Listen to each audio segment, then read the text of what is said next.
Ngayon, tuturo ko sa inyo ang editing app na Enshot application kung paano gumawa ng music sa isang video. Dito pa ipapaliwanag ko sa inyo kung paano ko nilagay yung music sa aking small video kung saan nagluluto ako. Ayan po, maglalagay na tayo ng music sa ating video. Nakapili na ako ng mga videong ginawa ko. Tapos nilagyan ko na ng music. Yan, kumuha ko ng isang music dun sa music ng nasa library ng Enshot. Meron silang mga music doon. Ayan, nagpasok na ako ng music. Ayan, tapos papakinggan mo kung malakas, pwede mong hinaan. Ayan, hinanaan ko yung kanyang volume para hindi masyadong malakas. Kaya pakinggan ko yung kanyang sounds kung malakas o bagay ba dun sa aking video. Or nabibase yung ganda ng music to sa aking pinapanood na video. Kung pangit yung music, pwede niyang palitan sa music library ng Enshot. Meron silang music library. Dahil sobrang sa aking video, ikakat ko siya dyan para sakto lang sa last video ko. Sabay delete naman. Yan, wala na siya. Balance na siya. So, balik tayo. Kasimulan. Yan, nilagay ko ng music sa buong video ko. Bali, walang no sound yung aking video. Tinanggal ko yung sound para mas ma-focus do sa music. Pero yung music lang niya, kailangan maliit lang yan. Ayan, set ng volume, almost 20% lang. Tapos nag-fade in, tsaka nag-fade out tayo. Fade in natin para pahina, tapos palakas, tapos sa end ng video, pahina naman siya. Fade in, tsaka fade out. Ayan, pinapakinggan ko na yung kanyang sound kung match na sa akin video yung ginawa. Kasi sasalita pa ako sa video para ipaliwanag ko sa inyo yung setup ng aking ginawa ng video. Ayan po, nagluluto po ako dyan kung paano cooking. Basic cooking lang sa bahay. Maggulay-gulay lang para Ayan, naglagay din ako ng transition kasi iba-iba yung kung may mga ilang transition din ang pinasok sa bawat video ko kasi kinat ko siya. Naglagay tayo ng transition sa video. Ayan. Yung parang lang yun, blooming yung dating ng nag-circle. Kada palit ng ng video clip. Yan, tapos yan, makita nyo. Nag-change ulit ako ng transition. Tapos yan, huling video last. Huling video na last pa. Lupit. Yan, tapos magpapasok naman tayo dyan ng and then tayo dyan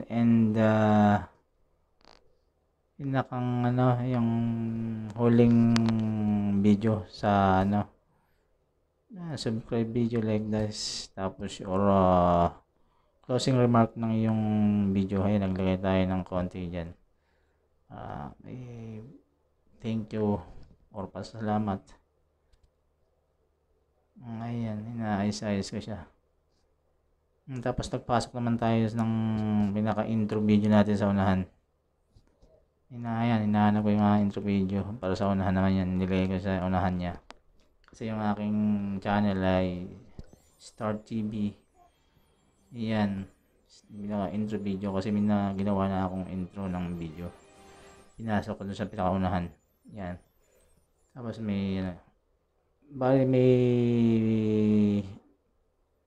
naglagay na ulit ako dyan ng video ng transition sa video clip na yun. Kasi nag-cut ulit tayo dun sa kasi nagpasok tayo ng bagong intro. Yan yung pinaka-whole ng video ko.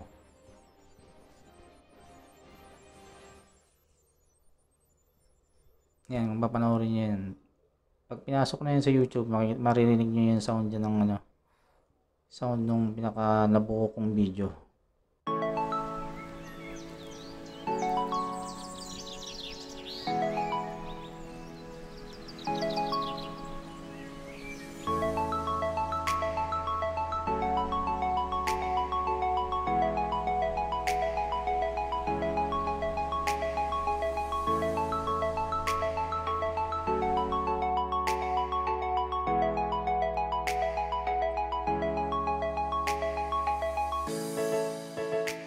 bawat video clip, ko siya, siniro ko yung kanyang volume.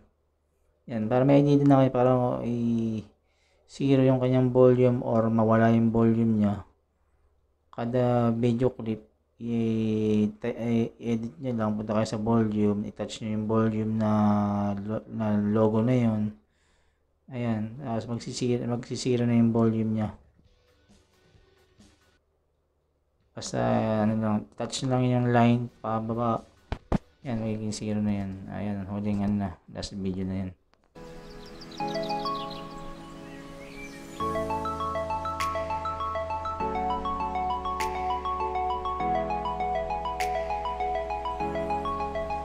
Ay, bali yan ang kabuuan ng video. Ayan, ini-rewind ko na para makita yung pinaka-actual na setting ng video. Tapos kung anong makikita niyo sa final na labas ng sa YouTube, yun na yung kakalabasan ng YouTube video.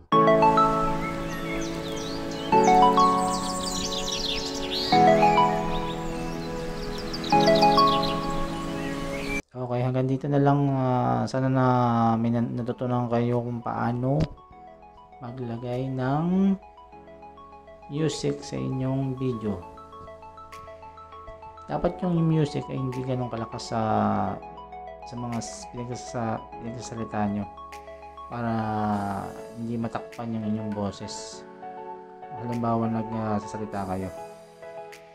Okay, hanggang dito na lang, hanggang sa susunod na tutorial ko sa inyo ng InShot application. Thank you and have a good day. Bye bye.